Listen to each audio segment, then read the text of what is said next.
All right, everyone, we're back from break. Hope you managed to get your coffee, your water, and now we're going to start again with the rest of our morning program. So this now is time to go into our demos. We're in part 2 of our demo day. And before we go into our demos, we will have a little explanation of how we built these demos as part of the early adopter program. The program is a program that Daniel will explain to you, our EBP convener. And these demos were prepared as part of our multi-university pilot. So without further ado, Daniel, I'm going to give you the floor so that you can introduce our 3 demos of the morning and then our 3 demos of the afternoon. Daniel, the floor is yours. Please go ahead and explain to us what the early adopter program of EBSI is, as well as what our early multi-university pilot entails. Okay, thank you very much, Maxime. Happy to do that. So indeed, as you have heard several times today, we are focusing on verified credentials. And after we have developed, specified, think, have engaged with multiple stakeholders, we wanted to pilot those aspects. But of course, building a pilot in a multi-country and also multi-sector approach is not an easy one. So we wanted to support the multiple organizations that already wanted to implement this, to want to experiment this, and we created this dedicated program for that. And we call that the EBSI Early Adopter Program. There we wanted to really engage with a real organization, how this new paradigm, how this new approach could be implemented, and of course learn from it. So we initiated this bit as how imagining what EBSI can do for European citizens. So the dream that we had, how this is in the reality work. And the very first pilot program that we say, because we wanted to extend this to other use cases that we do, is going into the multi-university pilot. So next slide. We did a rather informal or limited or restricted call, but we received a lot of positive reactions about university that wanted to experiment. So we did a reach out, okay, who is interested in that via the EBP, via the contacts.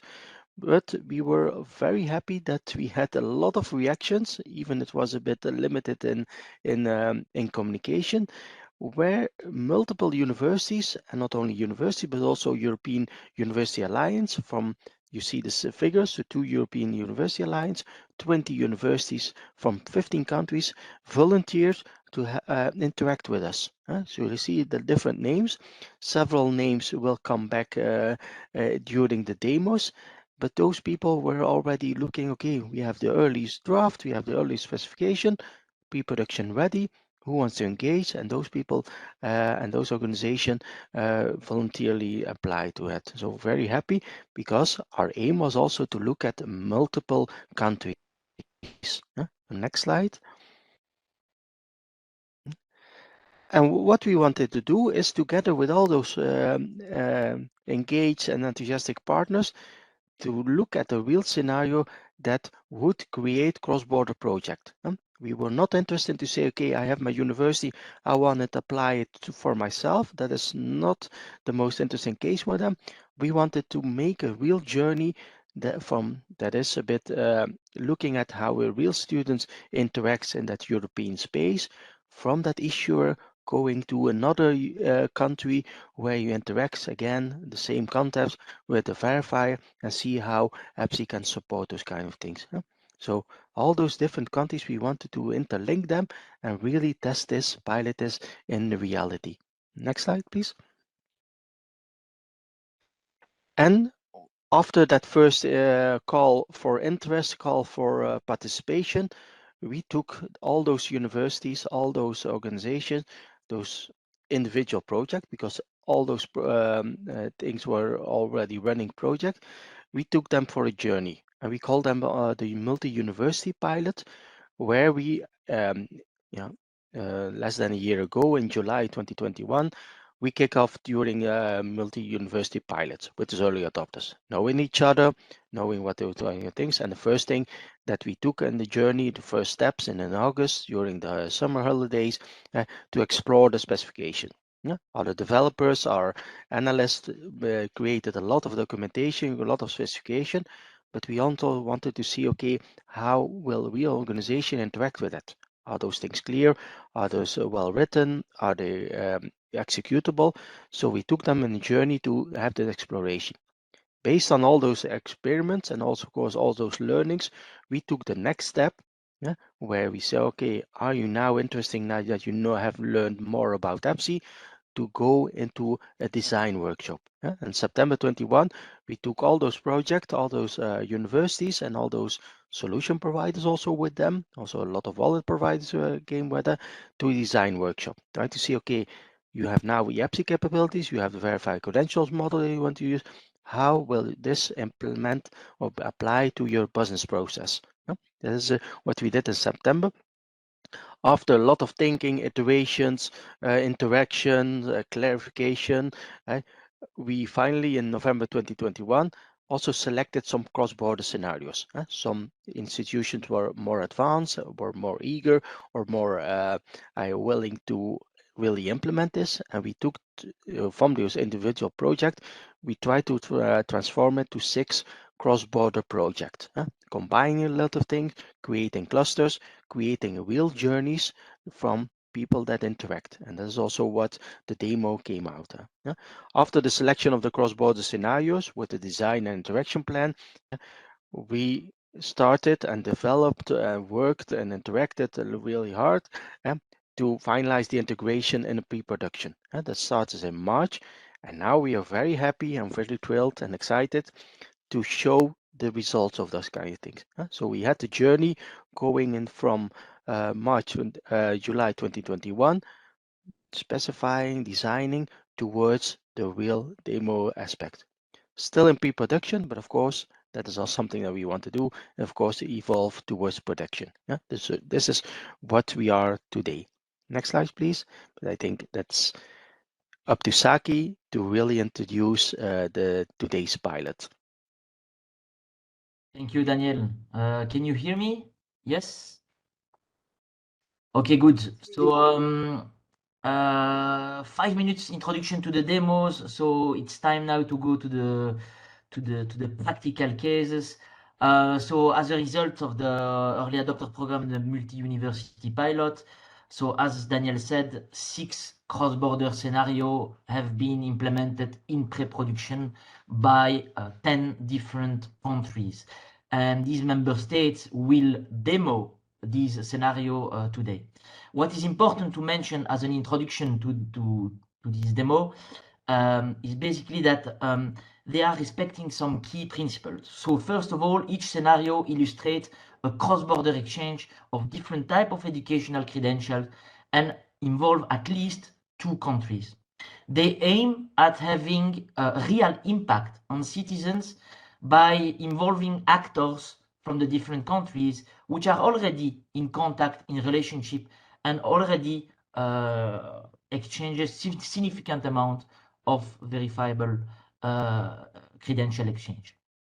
And then also important to mention, this is not fake, so meaning that they are implemented and ready in pre-production, and they are meeting the minimum standards of EBSI, and for most of them work with EBSI conformant wallets.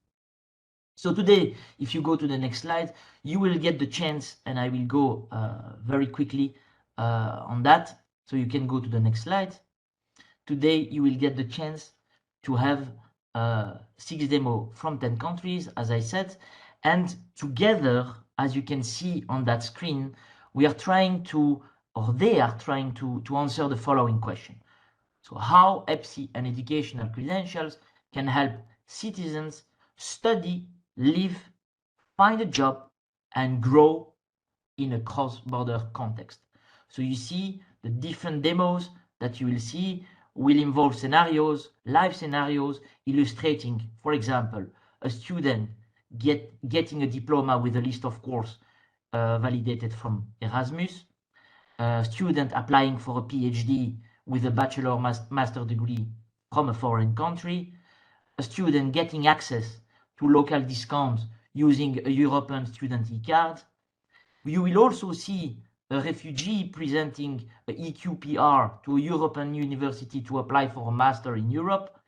a graduated student, citizen applying for a job with a degree in a foreign country, and a PhD student applying for specific courses, micro-credential in a foreign country.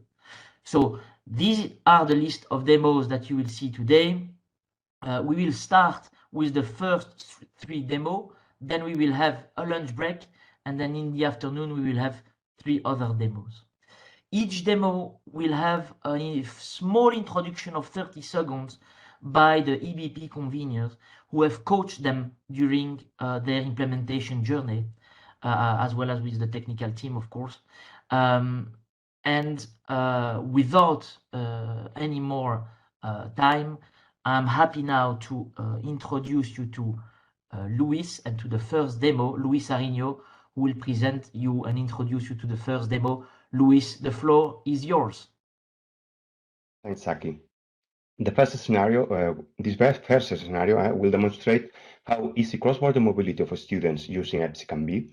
The scenario has seen Spain, Belgium, and Italy collaborate amazingly, and will illustrate how the journey of Eva, a Spanish citizen who will get her educational credentials in Spain, to start a cross-border journey to Belgium, and will then carry out an Erasmus mobility program in Italy to complete her graduation. In this scenario, you will have the opportunity to see how identity, European Student Identifier, a Bachelor, a transcript, and a Master of Educational Credentials are used.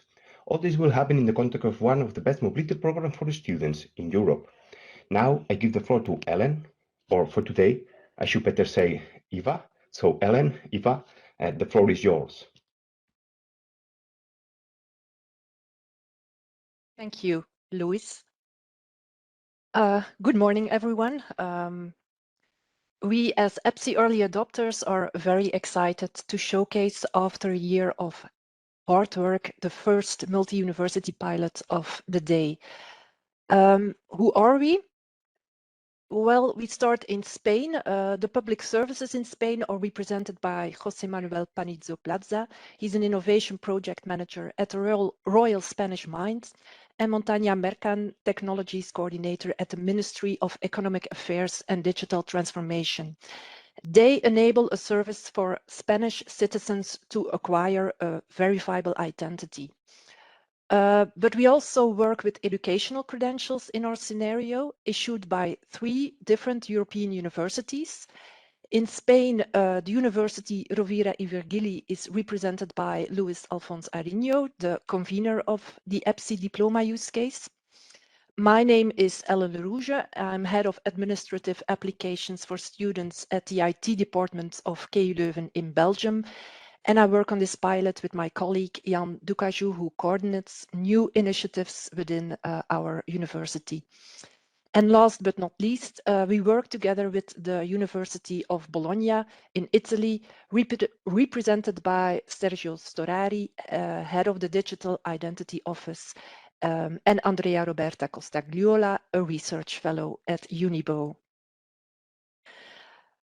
We started our EBSI journey in July 2021 with 2 universities within Una Europa, more precisely the KU Leuven University and University of Bologna.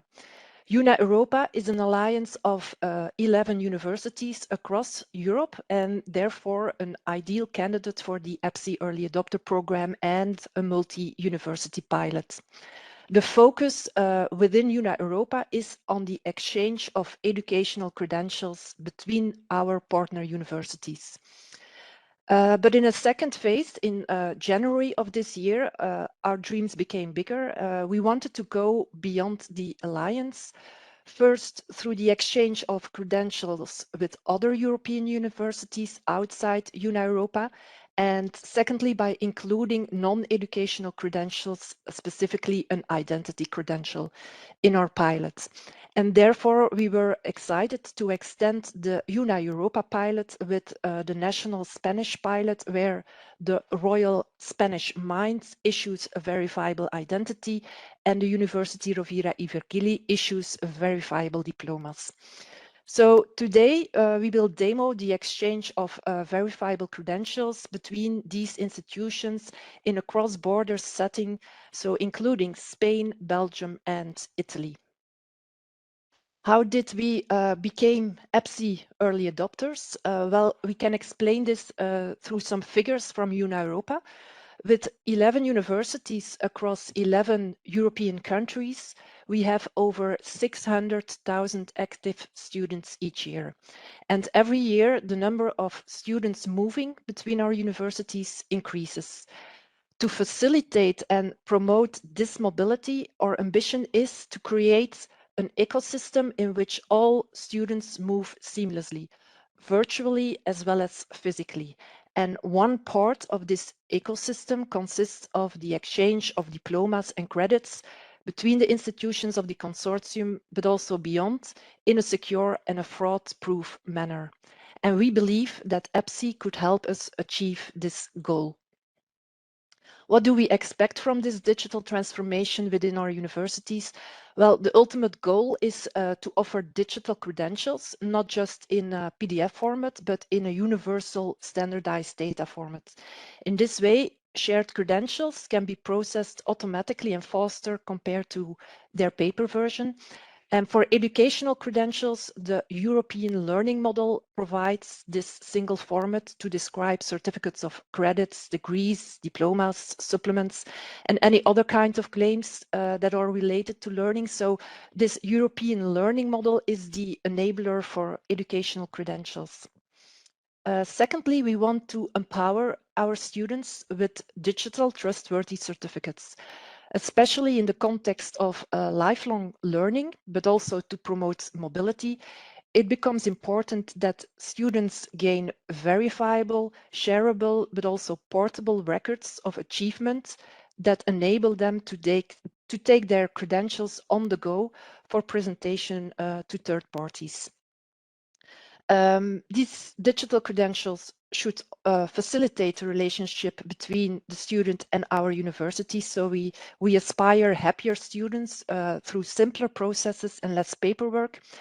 And a final important objective, especially in the European context of GDPR, is the privacy of our students. Privacy must be guaranteed at all times, with the student able to choose what information is shared with whom, based on the concept of selective data disclosure. And all of this must be realized with consideration for our environment. So the ecological footprint of the infrastructure that facilitates this must be as small as possible. With these objectives in mind, we set up a scenario with focus on studying abroad. On this slide, I want to emphasize the different dimensions of our scenario without going into detail, since we will hopefully give a live demo. So it's a cross-border scenario with 3 different countries participating: Spain, Belgium, and Italy. We have 1 public and 3 private institutions participating in the demo.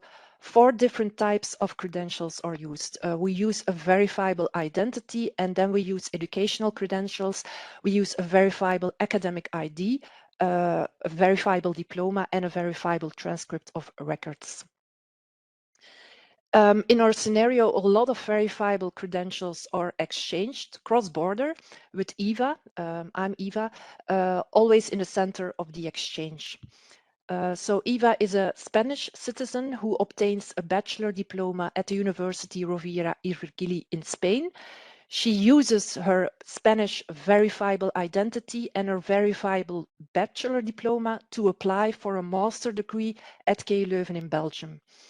During her master program at KU Leuven, Eva goes on exchange to Unibo in Italy, and she will use her KU Leuven verifiable academic ID to onboard easily at the receiving university.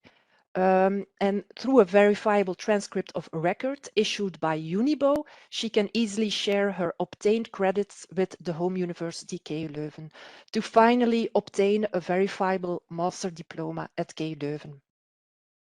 Eva uses portable, shareable, verifiable credentials during her study abroad, and thereby she's always in the center of the exchange of her personal information. The EBSI infrastructure is needed to verify the credentials when shared with a verifier. So to enable that, to enable this verification as a prerequisite, all the universities and the Royal Mint of Spain must be onboarded on EBSI as trusted issuers. And to verify the trustworthiness of the credentials, the verifier will consult the decentralized trusted registries on the blockchain. Let's walk through our multi-university pilot.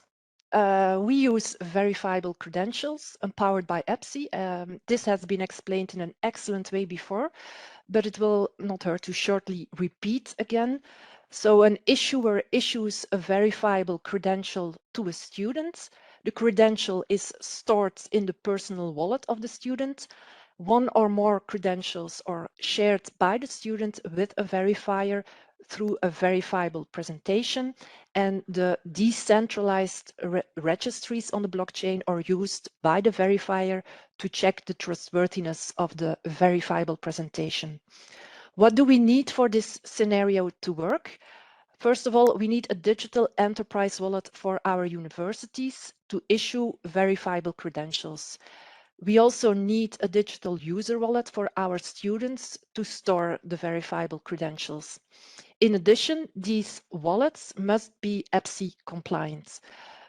We choose to work with the Spanish service provider Gattaca for both our enterprise wallets as well as our student wallets. A second prerequisite before we can start working with verifiable credentials empowered by EBSI is the onboarding of our universities as trusted issuers in the decentralized trusted registries on the blockchain. How does this onboarding work? For the Royal Spanish Mint, for example, first, the Ministry of Economic Affairs and Digital Transformation in Spain must be onboarded on EBSI as a trusted accreditation organization. Onboarding the ministry means the creation of an EBSI compliant DID for the ministry, the registration of that DID on the blockchain, the accreditation of the ministry to accredit other legal entities to issue verifiable identities, and the registration of this accreditation in the Trusted Accreditation Organization registry on the blockchain. Once the Ministry of Digital Transformation is registered as a trusted accreditation organization, this ministry can accredit the Royal Spanish Mint to issue verifiable identities. The Royal Spanish Mint is registered in the DID registry and the Trusted Issuer Registry together with the accreditation to issue verifiable IDs. So this is the onboarding for the Royal Spanish Mint. The same onboarding process is done for the University Rovira i Virgili, but there EQUAR, the European Quality Assurance Register for Higher Education, serves as the accreditation organization, and URV is accredited to issue verifiable educational credential, academic IDs and diplomas. The Italian Trusted Accreditation Organization for Unibo has not yet been defined. EQUAR cannot be used since the university is not registered in this database, so it will probably be the Ministry for Education or the Department for Digital Transformation, but for this moment in pre-production, the EBSI admin serves as a trusted accreditation organization for Unibo. And for the onboarding of KU Leuven as a trusted issuer, again, EQUAR serves as a trusted accreditation organization. Okay, so after installing the EBSI conformant enterprise wallets and the onboarding of our universities on EBSI, we can start issuing verifiable credentials empowered by EBSI. So let's try to do this in a real demo. It's always risky, a real demo, but I will try. Okay, so our demo is about studying abroad. My name is Eva and I'm a Spanish citizen. In a first step, I want to have a verifiable identity in my user wallet on my mobile phone. The Royal Spanish Mint offers a service to request such a verifiable identity credential empowered by EBSI. Let's see how this works. As a prerequisite, you have to install an EBSI-conformant user wallet on your mobile phone. If you haven't done that yet, you scan the QR code, which brings you to the App Store, where you can download the Gattaca user wallet. But as you can see, I already have a Gattaca wallet on my mobile phone with just one email credential in it. Before I can request a verifiable identity, I need to authenticate myself based on a qualified certificate of a natural person. The Royal Spanish Mint offers such certificates to all Spanish or foreign citizens in possession of a national identity card or a residence card. And with this certificate, you can prove your identity securely online. So I will use my qualified certificate of a natural person to authenticate myself online. After successful authentication, a QR code with a request for a verifiable ID is generated. I will scan this QR code with my wallet. I'm asked to share an email credential, and when I give consent, I prove control over my DID in my wallet and submit a request for a verifiable identity to the Royal Spanish Mint. I'm notified my request needs to be validated, but normally only seconds later, I already receive my credential in my wallet. If you look at the details of this verifiable identity, it contains the personal identifier and a limited set of personal data like family name and first name. You also see the issuer of this credential and the status of this credential. So I now have my identity in my user wallet on my mobile phone, and I can share this credential with third parties to prove my identity. And verification of the trustworthiness of this credential is supported by the EBSI network. I'm also an active student at URV. I'm an undergraduate enrolled in a bachelor program to become a technical engineer. The university offers a virtual campus to their students, but this virtual campus can only be accessed based on a verifiable academic ID. As an active student, I can request such an academic ID on the website of the university. I request my academic ID by scanning the QR code. Oh, I will try again.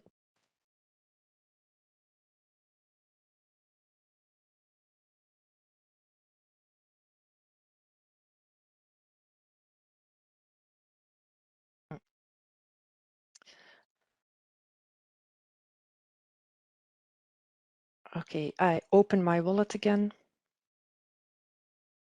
And let's try it again. Oh. I will try it once more.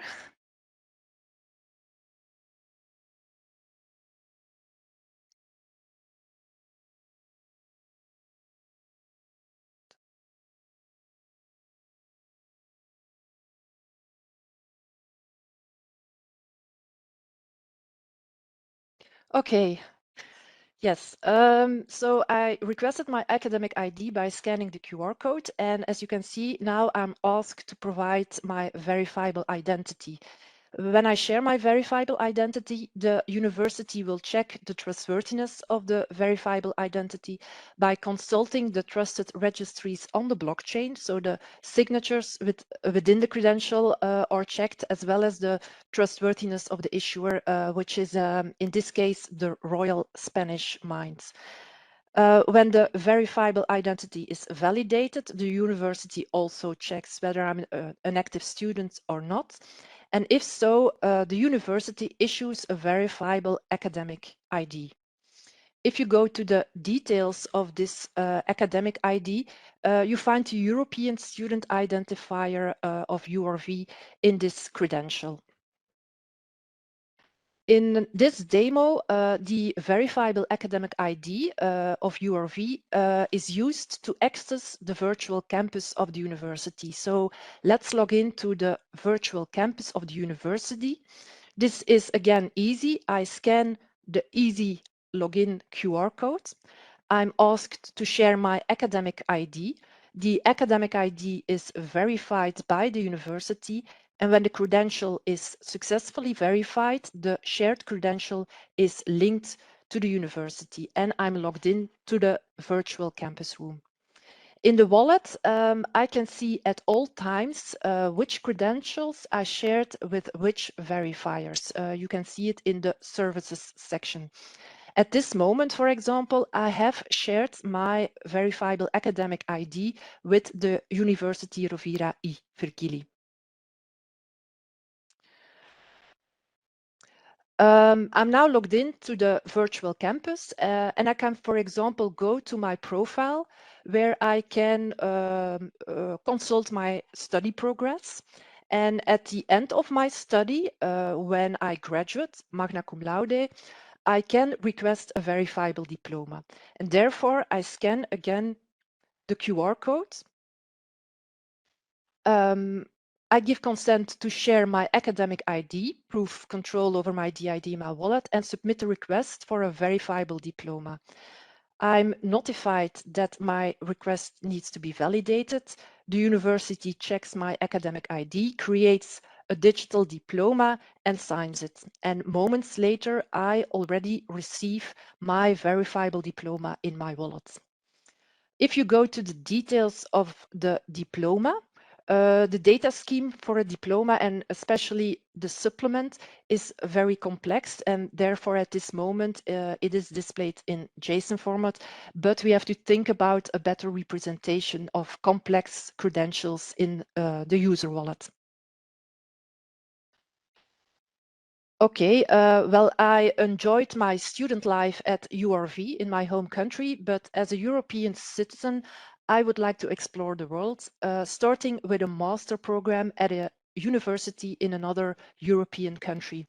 And the KU Leuven in Belgium seems like an excellent choice, not only because it's located in Leuven, which is a beautiful city. They also offer excellent education and they offer a simplified application procedure based on verifiable credentials. In the simplified application process, KU Leuven asks to share a verifiable identity and a verifiable diploma as an admission requirement to enroll for a master degree. So I scan the QR code to apply at KU Leuven. KU Leuven asks me to share my verifiable identity and my diploma. I give consent, proof control over my DID, and submit the request for enrollment in the Master Business Information System Engineer in Leuven. Now I'm notified that my request is in progress. And as you can see on this website, I shared my identity information and my diploma information. So the student administration receives all the information in a standardized format, conform the European learning model. What you see in this on this website is a limited representation of the diploma.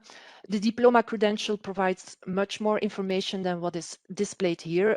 It includes the type and level of qualification awarded, the institution that issued the qualification, the content of the courses and the results gained, but it also contains details of the national education system, for example. At the end of the admission process, when I am admitted to and enrolled into a KU Leuven program, I receive a notification that my KU Leuven verifiable academic ID is available in my user wallet. When we go to the details of this academic ID, you now see that it is the KU Leuven European Student Identifier. During my stay at KU Leuven, I'm encouraged to go on exchange to one of our 11 Una Europa partner universities, and I choose to apply for a 6-month stay at the University of Bologna in Italy. I will use my KU Leuven verifiable academic ID with my European student identifier in it to onboard at Unibo. This European student identifier really supports and eases international student mobility. So I go to the Unibo Una Europa Exchange portal and click the apply with a verifiable student ID. A QR code is generated for easy sign up. I scan the QR code with my wallet. I'm prompted to select my academic ID of KU Leuven. When I give consent, Unibo will verify that my academic ID is present in a pre-existing list of Erasmus students. And since I'm present in Unibo's list of exchange students, I'm successfully signed in to the virtual campus of Unibo. And now I can access Unibo services. I can, for example, generate a Unibo account. The portal will send, in this case, a message to my home university student email address containing a username and a password of the new Unibo account, which can then be used to access services offered by Bologna. At the end of my 6 months period at Bologna, I want a verifiable transcript of records for the courses I attended. So I press the issue a verifiable transcript of record button. I scan the QR code. I'm prompted to select my academic ID again. And when I give consent, Unibo verifies this academic ID and looks up the corresponding student account in the backend system. A transcript of records conform the European learning model is then generated for me, containing the courses I attended and the credits I obtained. And the transcript of records is then signed by the enterprise wallet of Unibo. I'm notified that my verifiable transcript of records is ready to be stored in my wallet.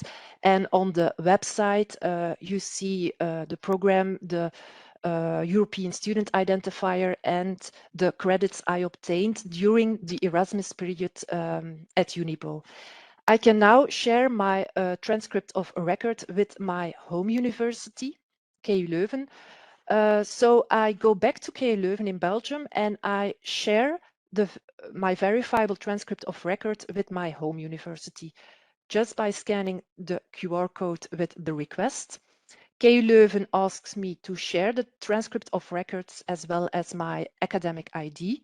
I give consent and the claims are automatically verified and powered by the EBSI network and stored in my student file.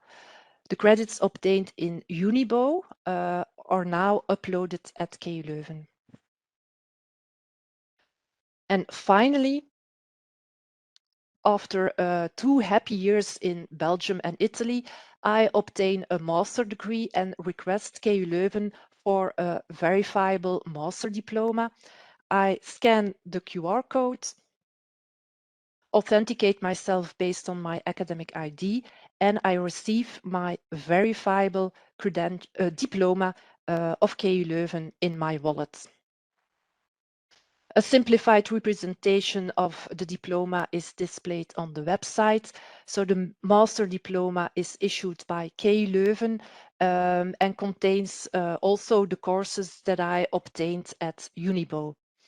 So based on a bachelor diploma from URV, a Belgian master diploma, and even credits obtained in Italy, which future employer in any other country in Europe would not want to hire me? So the world is at my feet and my credentials are on my mobile phone. Okay, that's the demo. I will share my presentation again. Just to summarize.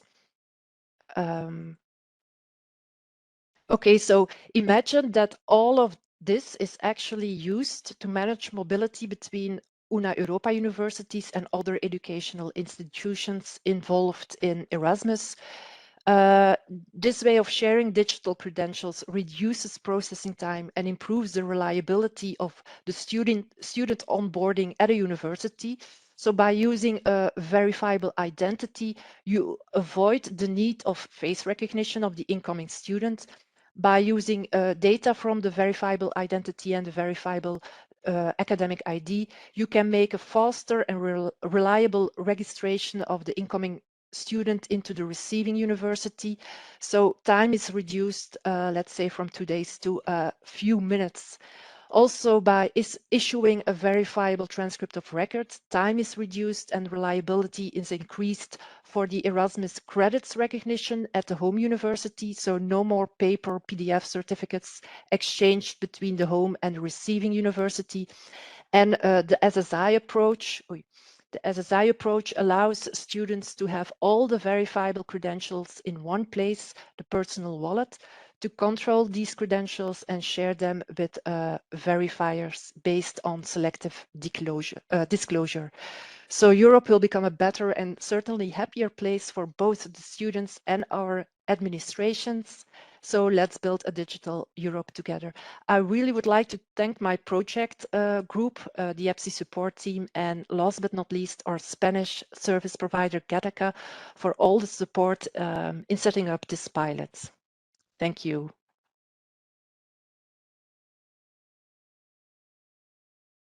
Thank you very much, Helen, and all the team for this fantastic work and live demo. I think there is no doubt that in the questions we see in the chat, in the applause that you have, that this is really a very nice work.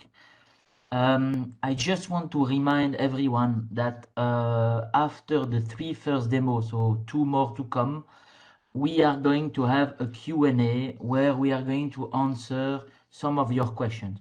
Unfortunately, due to timing issues, we will need to select some of these questions. It does not mean that we cannot address all your questions offline, that the teams, the member states can also address your questions online, but we are not going to be able to answer to all of them today. Just after the second and the third demo, we are going to have a Q&A where we will see the most important questions. So keep your questions and we will do that in 1 hour from now. I will give the floor to José Manuel Panizo, who will introduce now demo number 2. José Manuel, the floor is yours. Thank you, Saki. I'm super proud to present the second scenario of EBSI Demo Day. Here, we will demonstrate the collaborative and hard work done by 3 national projects from Romania, Greece, and France. They will illustrate how EBSI can support student mobility in a cross-border journey to simplify the process of issuing and verifying Bachelor, Master, and PhD verifiable credentials. In this scenario, Anca, a Romanian student, is keeping her educational credentials from Timisoara in order to apply for a master program in Athens, and after its completion, to engage on a PhD in Lille. After that, we will discover how an employer can check an EBSI-compliant verifiable credential in a very pragmatic and didactic way, using a web application. And now the floor is yours, Carmen. Thank you very much, José Manuel. Hello, everyone. I'm very glad and honored to be here with you, to be able to present the wonderful work together of 3 teams from 3 countries, Romania, Greece, and France. My name is Carmen Holotescu. I'm a professor of computer science from Romania. Here are the topics I would like to share with you today. First of all, a few things about the 3 teams. The 3 teams implement in their countries very innovative projects. From Romania, the project is EBSI for Road Connecting Romania through Blockchain, a project that aims to create an extendable ecosystem to facilitate the awareness and the adoption of EBSI in the country, the partners being the Executive Agency for Higher Education Research, Development and Innovation Funding from Bucharest, and the very well-known and big university, Polytechnica University of Timișoara. From Greece, The team implement the project eLedger, Hellenic Distributed Ledger Technology Infrastructure, a project that has as goals to establish a solid pillar for the development of the European blockchain partnership in Greece, and also to support the participation of Greek stakeholders to EBSI. Related to France, the project is FR.EBSI, ready to use academic credentials on EBSI, a project that has as aims to deliver verifiable digital diplomas on EBSI, to provide, to support universities with tools for a large-scale use. In this project, the leader is University of Lille, and the partners are GIP Renater and BC Diploma as technical operators. You can find more information about our project and about our teams on the websites of the three projects. Now, speaking about the context of our scenario and the objectives, the problems that we want to solve, and the ambitions and objectives for the cross-border project. Here there are some statistics related to the number of students in the three countries for different levels of education, and we can see that each year tens or even hundreds of thousands of students come from abroad to study in our countries. So the objective of our project is to support student mobility by applying EBSI use cases in a cross-border scenario, coming with the simplification for the process of issuing, verifying bachelor, master, or doctoral diploma credentials. So we have a very big audience.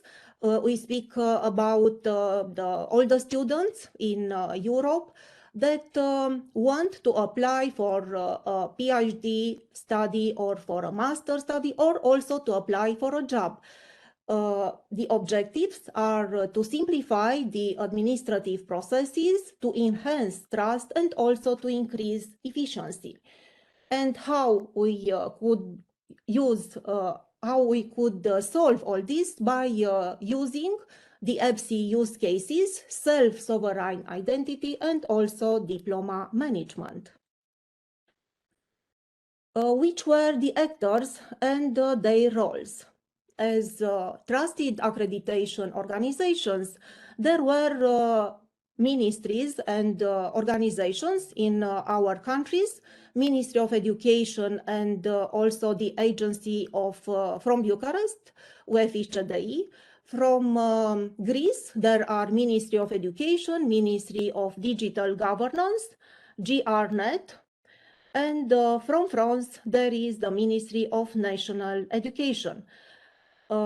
Trusted issuers were the three universities: from Romania, Polytechnica University of Timișoara, from Greece, University of Athens, and from France, University of Lille. All the students can be holders in this scenario, and we'll see a demonstration from a Romanian student called Anca.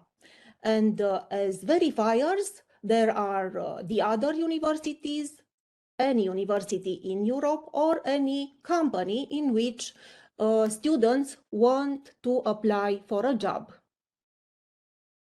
Now about our scenario, what we have developed. In our scenario, Anca, who is a Romanian student graduating from bachelor studies from the Polytechnica University of Timișoara, wants to continue her studies with a master program at University of Athens, and then she wants to apply for a doctoral degree in France at University of Lille. So three countries appear in this scenario.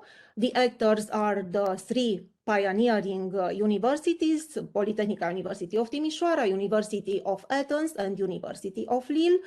And the types of the credentials that are issued are student ID and also verifiable attestation and verifiable diploma. As a wallet, we have used a powerful EBSI compliant wallet, which is called Vault ID.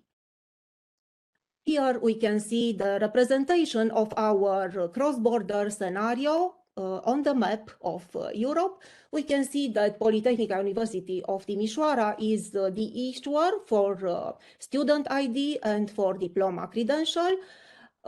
University of Athens acts both as verifier and issuer for diploma credentials, and the same University of Lille acts as a verifier and an issuer for verifiable credentials. And now the demonstration will be narrated by Anca, a Romanian student, and we'll see the demonstration from her own point of view.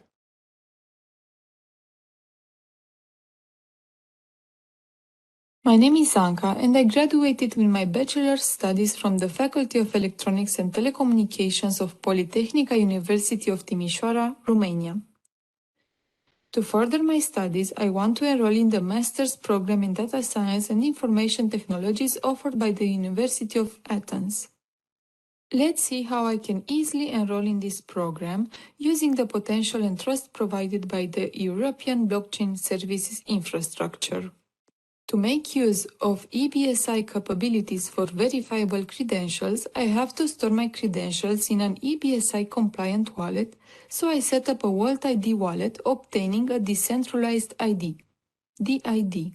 To start, I will authenticate to the Polytechnica University of Timișoara portal to request the issuance of my student ID together with my bachelor's diploma. Both my student ID and my bachelor's diploma will be stored in my wallet.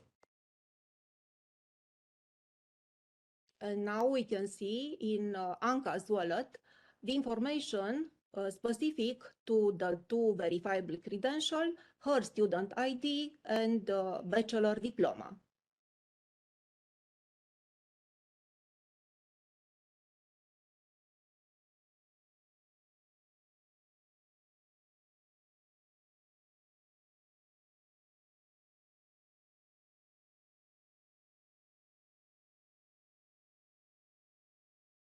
Now I can authenticate on the University of Athens portal. The portal authenticates myself by presenting my student ID from the wallet, which was issued by Polytechnica University of Timișoara. I can now present and verify my bachelor's diploma on the University of Athens portal. The university verifies the authenticity of my diploma and enrolls me in the master's program in data science and information technologies. After successfully finishing this program, I request the University of Athens to issue my master's diploma, which will be stored in my wallet as well. Now in Anca's wallet, the third verifiable credential is stored, and we can see the specific information.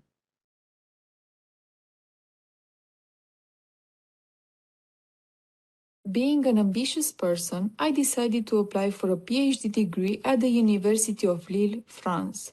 Thanks to my wallet, the registration process and the verification of my diplomas was done in a flash. After 3 years, I have a PhD in computer science after defending my doctoral thesis, Applications of Machine Learning in Cybersecurity. So now I request the university to issue the PhD diploma, and here is what I receive in my wallet from the University of Lille. I want to apply for a vacancy in a private company. The company assistant has received via email my diploma verifiable credential, and they need to verify the authenticity and the integrity of this information. In this screen, we can see all the information from my PhD certificate. The University of Lille has provided an open source service where organizations can verify verifiable credentials issued on EBSI. We can verify my student ID, which was the one issued by Polytechnica University of Timișoara, for which all the policies are valid, as well as the credential.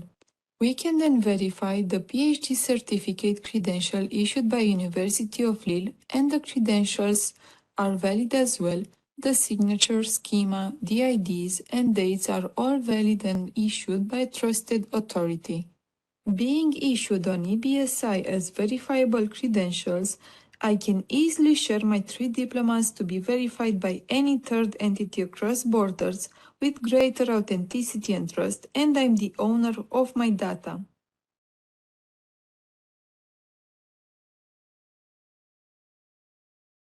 I hope what Anka just narrated was a good demonstration for our work together, the second cluster, how our group was called during the EBSI Early Adapters program.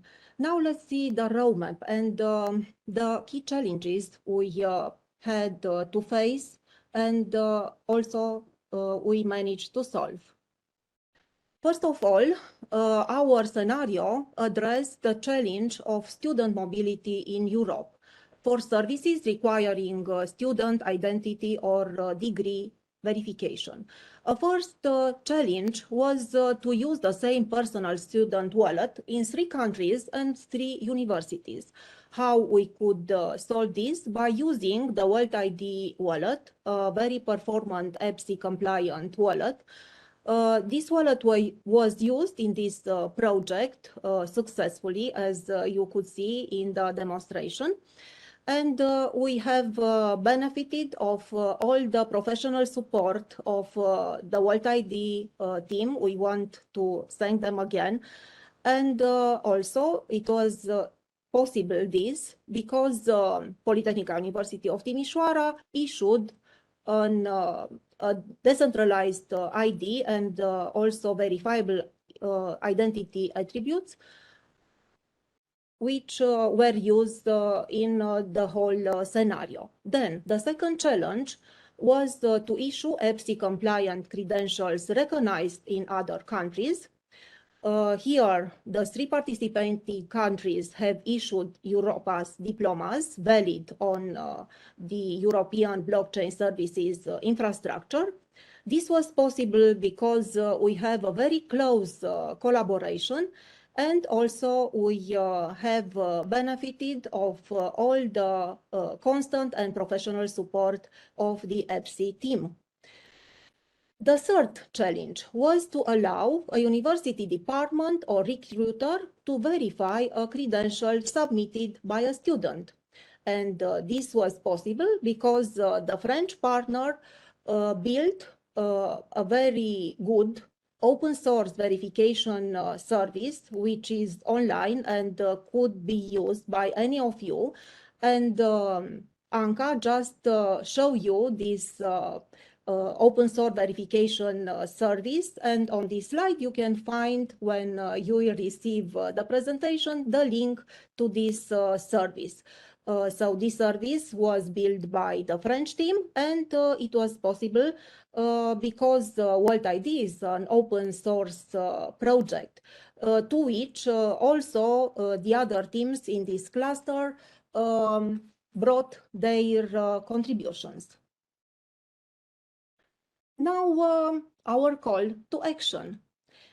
Of course, all the 3 teams want to continue their work with EBSI using the experience gained during this EBSI Early Adapters program. Also, all the teams want to continue and disseminate their project, want to organize together different conferences and workshops, and also want to publish joint articles. Now, speaking about the project in Romania, EBSI for All, here we are implementing a national system for issuing university diplomas and micro-credentials on EBSI, a system which is integrated with the National Student Enrollment Registry. Also, we deliver 5 MOOCs, 5 massive online courses related to blockchain and EBSI, and also towards the end of the project, we want to come with policy proposals for the Ministry of Education. The same as the colleagues in the other two countries, we want to collaborate with you, with European universities and organizations in order to adopt EBSI. Speaking about the project in Greece, Illegal project, this project will roll out the EBSI and will support Greece stakeholders, allowing delivery of cross-border public services based on the blockchain technology and enhancing the way citizens, government, and businesses interact. The same, GRNet would like to cooperate with several European universities and stakeholders to make use of the verifiable credential services and ease the cross-border interactions. Speaking about the project in France, EBSI and University of Lille teams provide French universities with an open source application to automate the issuance of blockchain credentials diplomas. Also, the project team will deploy a compliant EBSI wallet at the University of Lille before the end of this year. Furthermore, the team members hope for a wider collaboration with several member states and universities to deploy the use of a wallet based on the European Student Identifier.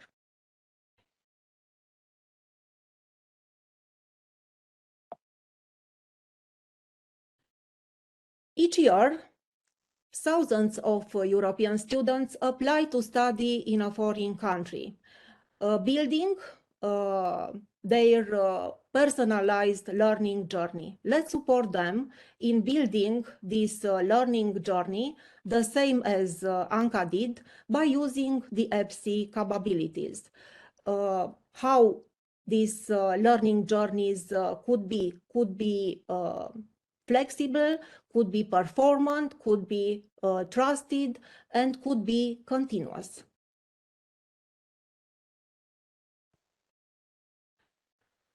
I'm sure that in this online space, there are many new adapters for EBSI. So we kindly invite you to reach out to us in order to learn together from our experience and to collaborate in building cross-border scenarios for EBSI verifiable credentials.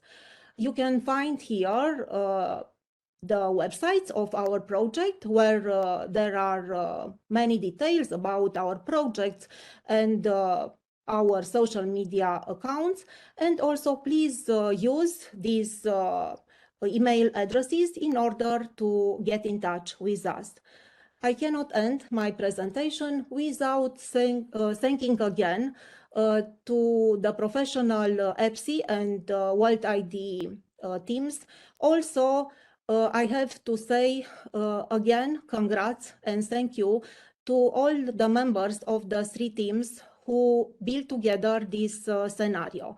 To Perrine and Luc from France, to Faye, Foteinos and Panos from Greece, and to Elena, Diana, Gabriela, Victor, Andrei, Cosmin and Radu from Romania. Thank you for your attention.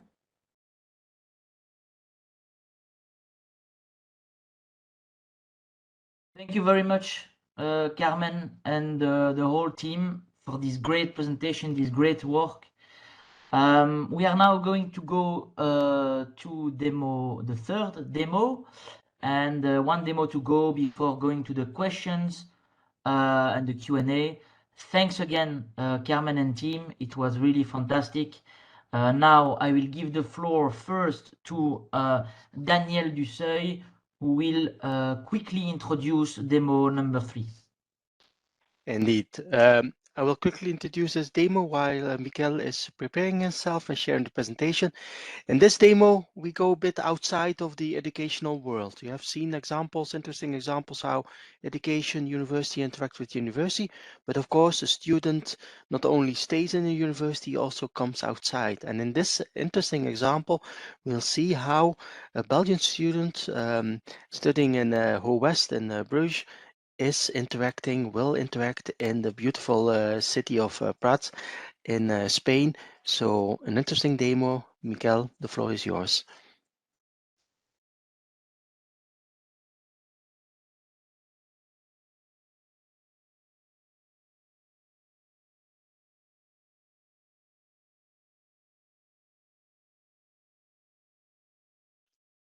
Sorry. Yeah, thank you very much for the invitation to this great event. We are delighted to be here and work together with the EBSI and the European Commission to shape the new generation of digital identity and personal data management solutions. We are going to explain the scenario of a Belgian student that gets access to local government discounts in Catalonia using a student electronic card credential. First, I would like to present our fantastic team. In a short time, we have managed to develop the requested scenario. Validated ID is our technology partner from Spain, and Ivan Bazart, a Chief Technology Officer, is going to show us a live demo of our use case. Validated ID is a renowned Spanish qualified, trusted service provider with a vast experience in the field of digital identity, including self-sovereign identities. For this demo, we are going to use their wallet called VChain. VChain was the first wallet to pass the EBSI conformance test. Powers University is the university partner from Belgium, and Shane de Connect, blockchain developer and architect, is going to present us the details of the use case scenario. Powers is an entrepreneurial university with an innovative and interdisciplinary approach, and they host 8,500 students. And finally, the Open Government of Catalonia is the government partner from Spain. I am Miquel Estepé, Deputy General Manager and Chief Innovation Officer of the Open Government of Catalonia. We are a public agency in Catalonia that provides digital services to all public authorities, more than 1,000 governments, regional, local, university, and agency. We are now celebrating our 20 years of existence. We provide digital services as a platform for most of the local governments. We have issued 2.5 million active digital identities, and we provide a digital identity hub to all Catalan public service providers. This hub is connected to the central government hub and from there to the eIDAS hub. Moreover, we have an interoperability hub connected to all the main official databases of Spain and generate 100 different credentials: tax, social security, national ID, population register, and many more. Therefore, we exchange 85 million of credentials between governments every year. For the EBSI project, we have the support of some entrepreneurial municipalities of Catalonia: El Prat, Sant Feliu de Llobregat, Tarragona, Valls, and Viladecans. Why are we here? Well, there are very good reasons why we are highly interested in EBSI. For the last 20 years, we have been working on fostering digital identities and interoperability, but we still have some challenging issues that we have not managed to solve with the traditional technologies. And right now, we are not fulfilling all the citizens' demands. Let me explain some of the main issues. Not all public credentials are interoperable. Integrations between governments are complex and costly to develop and maintain, and legal agreements may take months or years. This is an issue between different European countries, but it's also a problem inside Spain. Exchanges between the public and private sector are very restricted, at least in Spain. Right now, citizens are the messengers of paper documents between the public and the private sector, and the other way around. For instance, about bank account certificates or population registers. On the other side, citizens do not trust what governments do with their data. That is a clear message that they send to us in the user workshops that we have conducted. They have many concerns about what governments do with their data. They are unaware and do not value all the hard work we do to apply the General Data Protection Regulation. And finally, users have too many digital identities, which are not easy to use. They are costly and have many cybersecurity issues, as we all know. So we have quite a few important challenges that are not addressed and solved right now. And we believe that all the work done in EBSI is an outstanding opportunity to provide solutions for some of all these challenges. Now, I will hand over the presentation to Shane from Howard University. Shane, it is your time. Yes, thank you, Michael. So in this demo scenario, a student of West will request and obtain a student e-card through the online portal of our university. And then when the student is traveling abroad or studying abroad, they can request a local discount at the municipality of El Prat. And as said before, they are using the digital platform services by the Open Government of Catalonia for the online application, identification, and the verification of the credential. And so the key here is that the student is the holder of his, her, their own credential. So Miguel, if you can go back, yeah. So this overview, as you have seen often already today, this also will show more in more technical.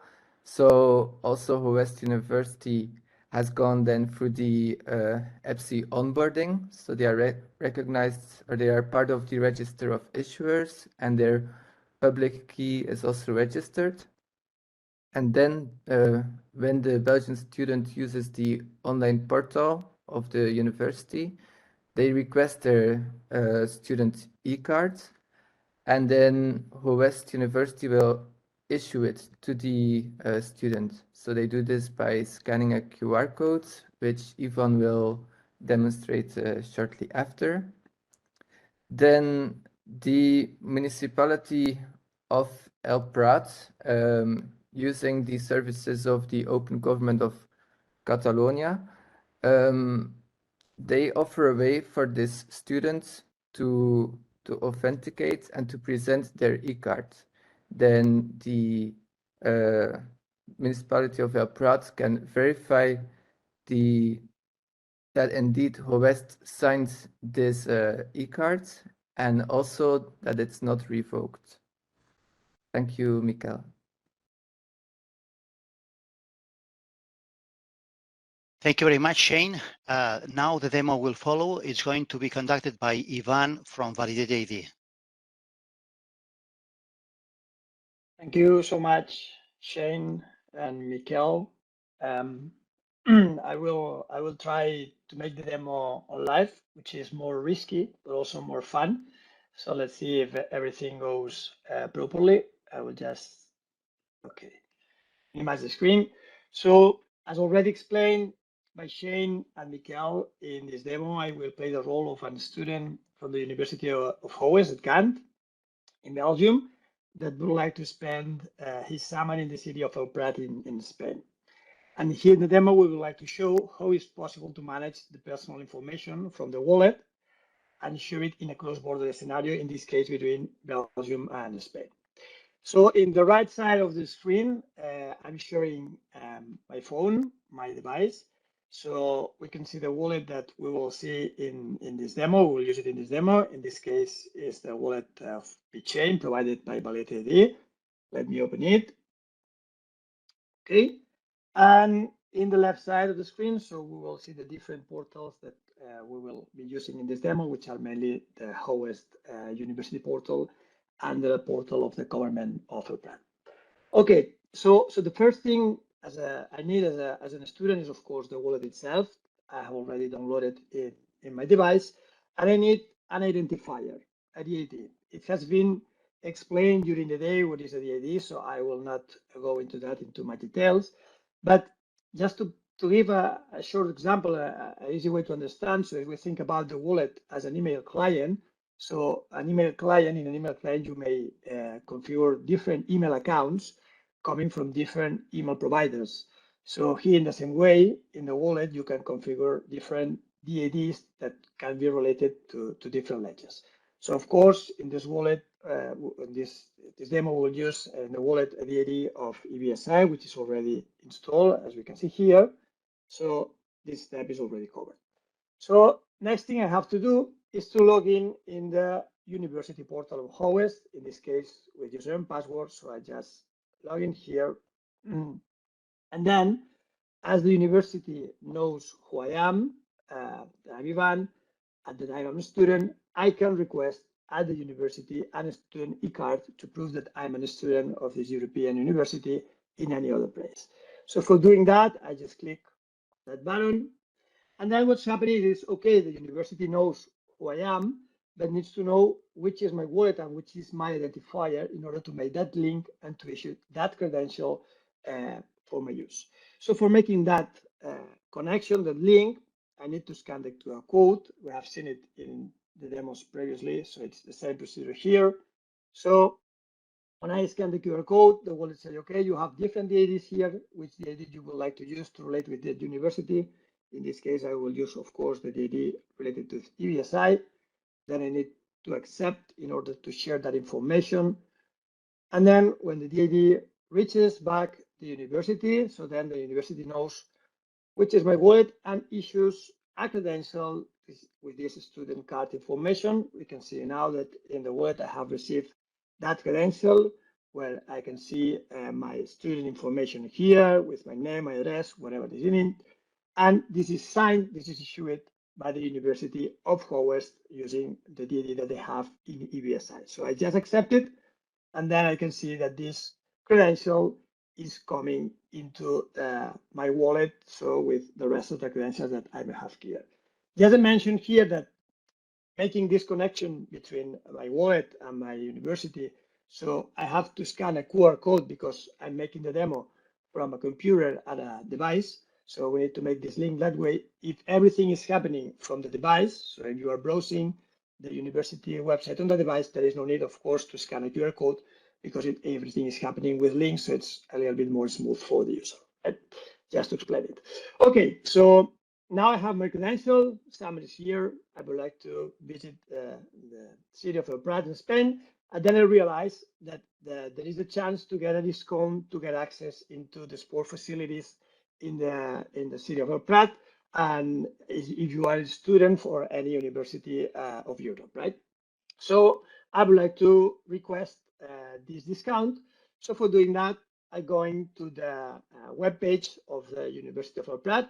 It is in Catalan, but don't worry, I will explain step by step what I want to do here.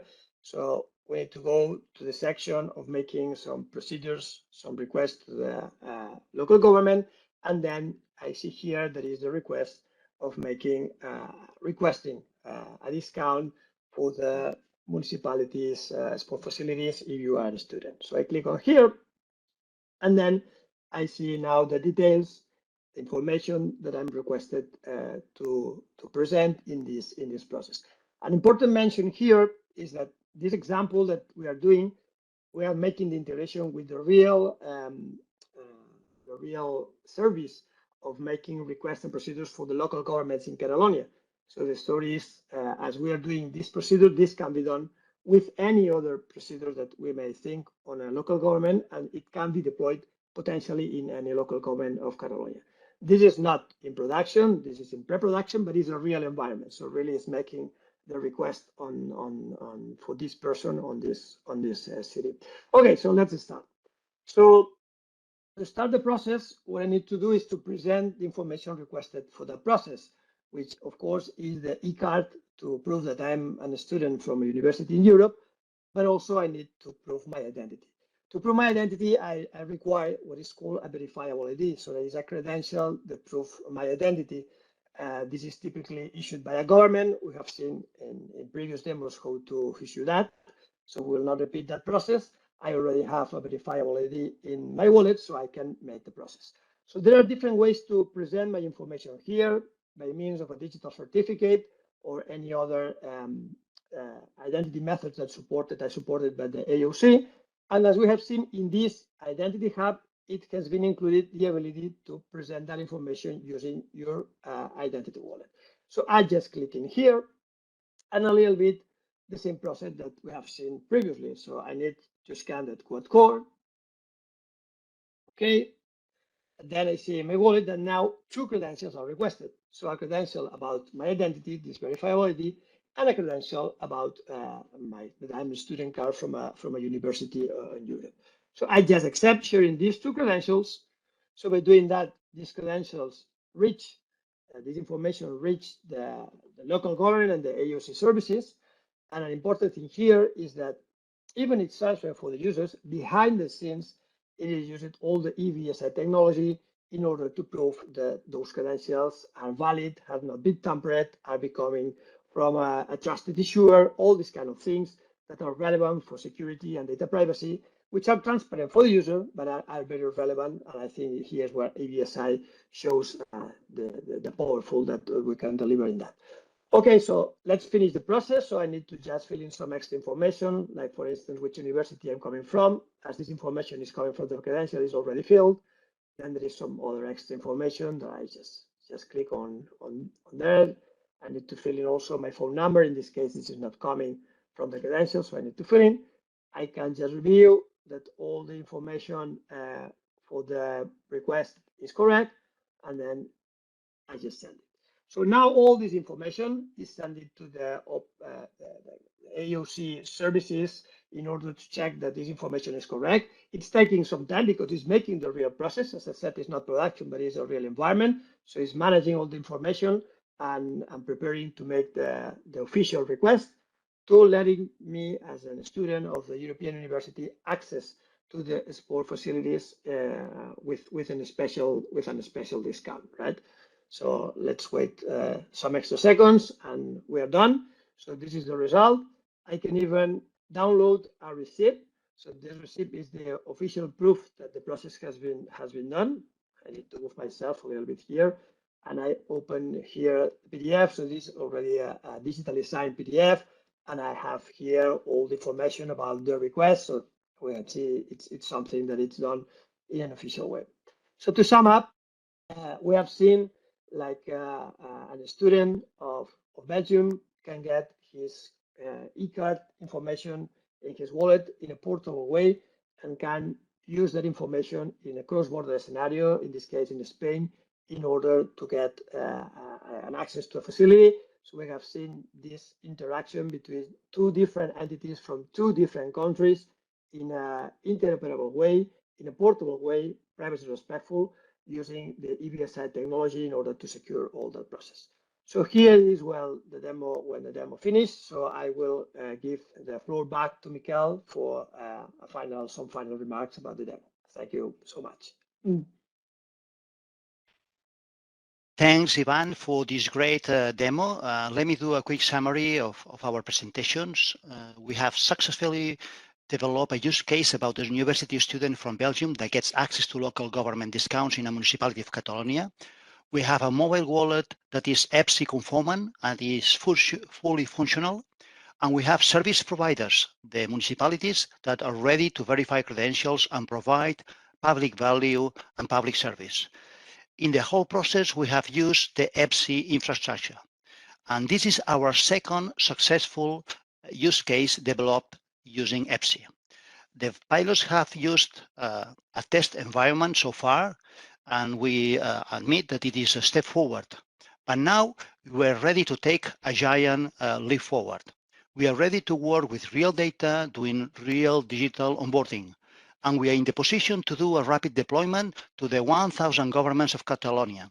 As we are their platform service providers, we do the integration and development work once, and the rest of the public administration just use it, just take advantage of it. Moreover, we believe this model is easily scalable to any European university. We are ready to take this leap forward, but some tasks are not finished yet. We know EBSI is working hard on it, but they are essential before going live, and I would like to mention some of them. We must guarantee that the model is GDPR compliant. We need a legal assessment to make it very easy for our data privacy officers, because this is a highly innovative solution, and it is not easy at all to understand how we respect the personal data privacy. We need a cybersecurity report to share with our data security officers. Of course, we need the production EBSI infrastructure. And finally, we require to add the revocation feature, which is key. Once all of this is ready, and hopefully at the end of this year, we are excited to do a rapid deployment to the 1,000 governments of Catalonia. Thank you very much for your attention. Thank you very much to all the EBSI team. We are honored to have the chance to explain our work here today. We'll leave our emails in case anybody wants to contact us for further details. And at the end of this track, we'll be open to questions. Thank you very much.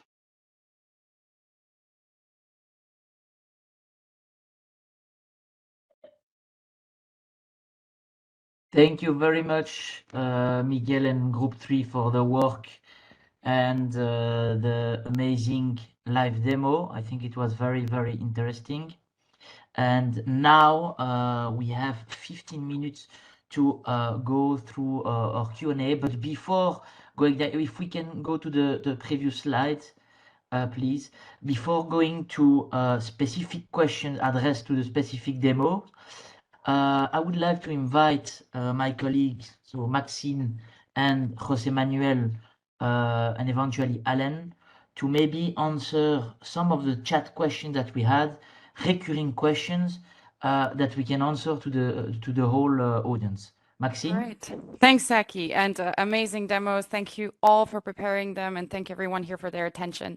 So we were monitoring the chat a little bit during the demos, and of course we will make time for your more detailed and in-depth questions so that you can interact with the demonstrators. But there were a few things that came up a few times, and I think it makes sense. They're applied to all of the demonstrations that you'll see today, and I think it makes sense to clear them up before we go into our detailed Q&A.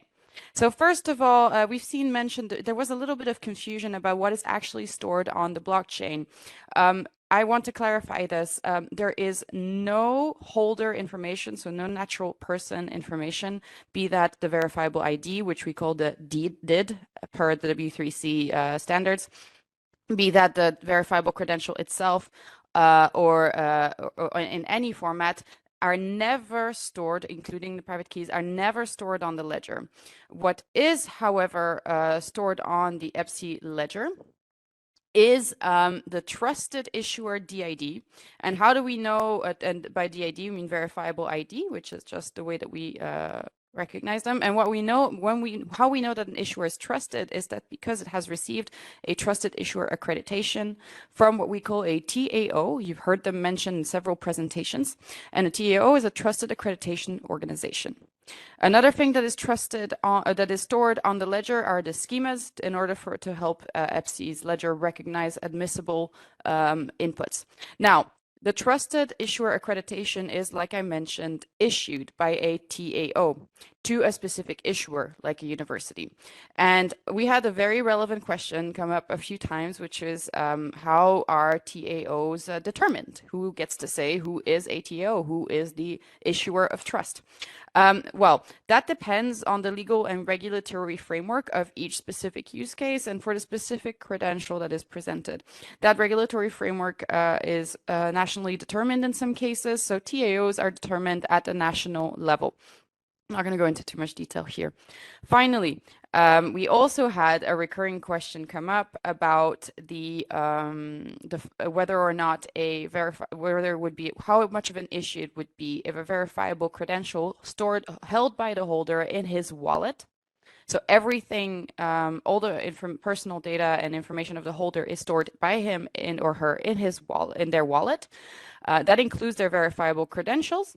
If they're lost or deleted, is that a problem? And it's not really an issue because, like we explained in Joel's presentation, there issue with re-requesting a verifiable credential. So VCs are very simple to issue, but they're hard to fake. So the opposite of paper credential. And this reissuance request can be initiated from within the wallet, the holder wallet itself. Finally, the question came up a few times on revocation. So I just want to say that from the perspective of EBSI, this is something for which we are gathering business requirements. And same for the question of recovering compromised or lost digital wallets. So With all of that said, I'm just going to ask Jose Manuel if there's anything else that you wanted to add to what I said. I just kept it very high level, but I want to make sure that we enter into this Q&A with all a shared understanding. So Jose Manuel, if you're around, don't hesitate to jump in, but if you're happy with what I said, we just move on. Thank you, Maxine. That's a perfect briefing. I would like also to reply some comments regarding the selective disclosure process. Here, until now in EBSI, we are working to follow the different schemas that the different business initiatives are working. For example, in diploma, we're following the European learning model, following the concrete data structure of the Europass. And for example, in verifiable IDs, we are following the minimal data set that is mentioned in EIDAS. So until now, for this reason, we are issuing verifiable credentials that contain all the claims that are needed by the different business actors. But indeed, we are open to, in the next wave, to work in different selective disclosure procedures. Thanks a lot, Jose Manuel. I'll move to the questions now, but just as an FYI, our specs are freely available to the public, and my team has been linking to them in the chat very regularly. It's called the Verifiable Credentials Playbook. If you're interested in our schemas, our standards, please go and check them out. Okay, so let's go to the Q&A. So next slide, please. You will see again that you can access the Q&A on Slido. One important thing that I want to draw your attention on, we are using the Slido Q&A function. It is not a poll. On your mobile phone and on your desktops, if you access the website, you may need to change at the top to the Q&A tab. And this is how we will be able to display your questions. We will make sure that your questions are allocated to the right demo, but please indicate in your question which demo it's for or if it's for everyone. So Luisa, you can share your screen and we give people a little bit more time to open Slido, and then we will start looking at the questions for approximately 10 minutes, and then we will break for lunch. Okay, so does the roadmap also include new node providers to be onboarded? We'll talk about how to become a node provider at the end of today. We won't go into a lot of detail for it, but yes, so there will be the possibility for entities to apply to become a node. However, that's not really something that has a huge impact on the verifiable credentials exchange demos that we just saw. And indeed, let's focus here this part on questions that are addressed to specific demo, as it was explained by Maxine. So we have here something interesting. EBSI is not storing holder information. We are asking about the metadata for grades, for instance. So this is something that can apply to either a transcript of records credential or a diploma or master's credential. Maybe we can get someone from Demo 1 to explain a little bit how this is formatted. Ellen, if you're still here.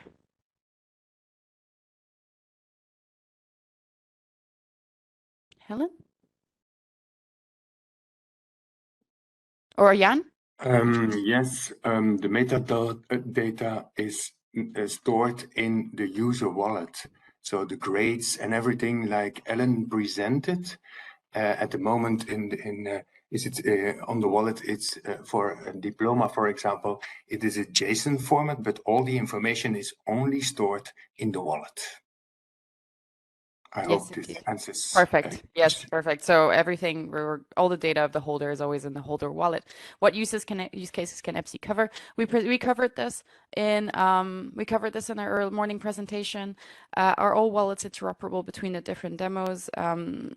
There are different ways of interpreting the concept of interoperability. I feel like if we get into it now, we'll lose our way. But what I will say is that interoperability interpreted as portability of data from the holder is something that we're looking into. Interoperability as in compliance with shared standards is something that is by default applied by the conformance testing of EBSI, which every wallet has to, holder wallet has to pass. I don't know if you want to add something to this, Jose Manuel. Yes, nothing else to add. They mentioned Ataka and other wallets. We are working with 11 different wallet providers that are EBSI compliant. So if the wallet doesn't have any vendor specific, we can say capability, we can guarantee that they are EBSI, they are interoperable. We have a question that is upvoted a lot on costs of transaction. This will depend on the business model of the wallets that choose to go through conformance testing from the perspective of the holder. It's not something that we control. Everything that we saw is available. So everything that you saw in today's demo is what is currently deployed in our pre-production environment. So this is not obviously live yet. We will go into production in the summer. This is a real showcase of existing capabilities. So all of the demos either called the APIs live or they recorded the calling of the APIs like sometime in the past couple of weeks. Let's see, can you go up a little bit? Let's look at the questions that have been upvoted a lot. So in the second demo presented a cloud wallet. So maybe we can discuss that. We can have demo to Carmen or one of your team. Could you comment on the question that says you presented at a demo of a cloud wallet? How is the interaction with the issuer and verifier working? Carmen or Faye from demo 2. Are you still here? Are you still with us? Or maybe Fontainos is Carmen's here. Yes, become. Fontainos? The way the interaction work is using the open ID. So using the standard is the connection. Excellent. Thank you, Carmen. So on the most voted question, does EBSI plan to expand its infrastructure and services to other sector? The infrastructure itself doesn't need to expand to allow more use cases unless the specifications that use case mean that there's an infrastructural change that needs to happen. It is a ledger, it is open, and what data is stored or not on it depends on the specifications of the use case. Do we plan to expand to other use cases? Yes. At the moment, there are a series of use cases that have been selected to work on. We presented them to you. We will reiterate them a bit later, but we continuously will expand use cases. And at the end of today, we'll also mention some of the work that we're doing to gather new ideas for use cases. Jose Manuel, anything on that? Nothing else to add here. Okay, I think we can mark that as said. Okay. So the EBSI nodes themselves can only be used for the use cases of EBSI, which involve the actors in those use cases. So can the private sector use the EBSI network? Yes. Can the private sector set up a custom private EBSI-like network? Yes, if you use the open source software, you can set up something, but it won't be called EBSI. But the software for the node image that we use in order to set up our blockchain ledger is open source and freely available. So anyone can use it to set up their own network. It simply will not be EBSI. Let's see if we have more questions. Let's see if we have questions on for the demos. Yeah. Yes, because let's see. So portability of data from wallets is something we addressed, and we are looking into it. Is the EBSI wiki open to the public? Yes. Yes, it is. We will share it again in the chat. We've shared it several times. All our specs are open to the public for those specs that are, at least stable. Are all the different ways to request and send data from the wallet interoperable? Again, there's different ways to interpret interoperability. Data portability is one of them. Data portability we are looking into. Interoperability in terms of standards is already achieved because all of the wallets we shown are conformant to EBSI standards. Recover access and lost credentials. We've mentioned this at the start, and we are looking into it. So at the moment, because we're not in production. Yeah, so they're all general. So just for FYI, the current software image is not open source because we're in pre-production. Once we're in production, the code for the node image will be available. Also, I see a lot of questions that are related to how to get involved with EBSI. We are going to dedicate 15-20 minutes at the end of the day about that. So no worries, and a number of questions will be addressed at that moment. Authenticity of diplomas. I've seen this come up in the chat too, so I will address it. The authenticity of the diploma is verified because in the credential there's a reference to the issuer's DID, their verifiable ID.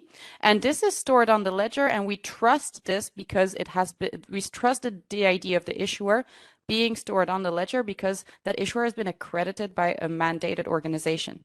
So this is how we check the validity of the credential, the authenticity of the credential. And like this, you can kind of understand that the trust chain is available to anyone to see on the ledger because you see who accredited that issuer and who accredited maybe the accrediting body. So you can check. How to propose new use cases. We'll talk about it at the end of the day. Anything on the demos themselves? This is your chance, guys, to talk to them. We have a few minutes left, and then we will all take a lunch break. I'm personally hungry. Indeed. I see also a lot of questions regarding EIDAS and the UID wallet. I think we can talk about this later in the conclusion part. We can remark the potential synergies between EBSI and EIDAS. What was most challenging? I like that question for each of the demos. That's a good question. So maybe we can ask demo 3, who we haven't given the floor yet, to start and give us their perspective, and then we go to demo 2 and demo 1. It's a nice one to end on. Demo 3, Ivan, Mikel. Ivan is going to reply that question. Okay. Ivan, go ahead. Thank you, Mikel. So I would say the most challenging thing, I think working in the ecosystem with different parties and making everything together, and I think what's the most challenging. I think it's not, the challenge for me is not so much on technology. I think the technology, I mean, on the EBSI as well, it's evolving, but it's I would say it's quite settled down. But I think the most challenging thing it's about governance and some of the topics that have already been discussed on the presentations, the things that we need to have in place in order to move from these demos into real production scenarios. That's my opinion. Yeah, I'd like to mention, if I can, that we have done a great work so far, but we have to run the last mile, and the last mile is the hardest. Before going in production, we have to finish some work that I detail in my presentation, and we need to focus during the next month to solve all these pending works. So we are ready to do this rapid deployment to many governments around Europe. Thanks a lot. And maybe I'll invite Demo 1 to weigh in on why they selected EBSI. Why did you participate in this experience? Why EBSI? It's a European blockchain service infrastructure. So the GDPR privacy regulations will yeah, or yeah. No problem, Ellen. That's good enough. We'll do a roundtable then about Carmen or Faye.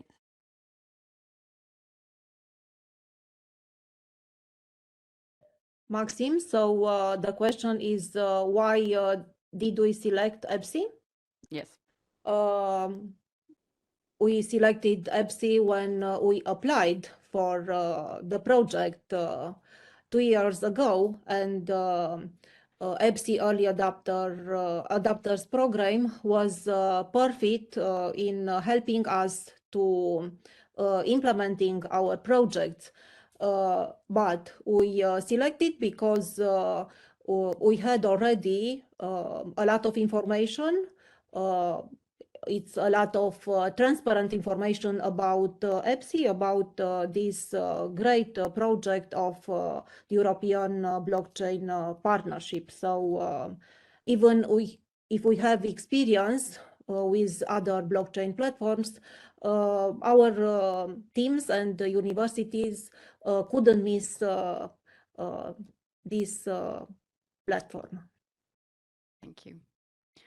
Maybe advice for the new piloters? Yeah. To jump when they have the possibility to enter in this project is a great experience having aside the professional EBSI team. And so all the others contributors, all the other teams in the program. Thanks so much, and right back at all of you. I think it's time to close this Q&A. I have been alerted by one of my colleagues that I misspoke, so I'll just clarify one thing before we go for lunch. You need to be very, very clear. When someone asked about the cost of transaction, our blockchain protocol is consensus. The consensus mechanism is proof of authority based. There is no mining. Cost of transaction is 0, and the pool of wallets that we have currently for holders also do not charge for transactions. However, it is possible that applications that are developed in the future will just make their own choices about what to charge, but the blockchain cost is 0. There is no cost to add blocks to the chain. So I wanted to make sure that was clear. Okay, I think we've all earned a lunch break. We will be back here at 1:30 p.m. for our afternoon content, which will include more demos, 3 more, on 3 different types of credentials, and then a panel on an exciting panel discussion on the future of the digital landscape. So thanks everyone for your time, for your attention, for your enthusiasm, and we'll see you again after lunch. Thank you, bye.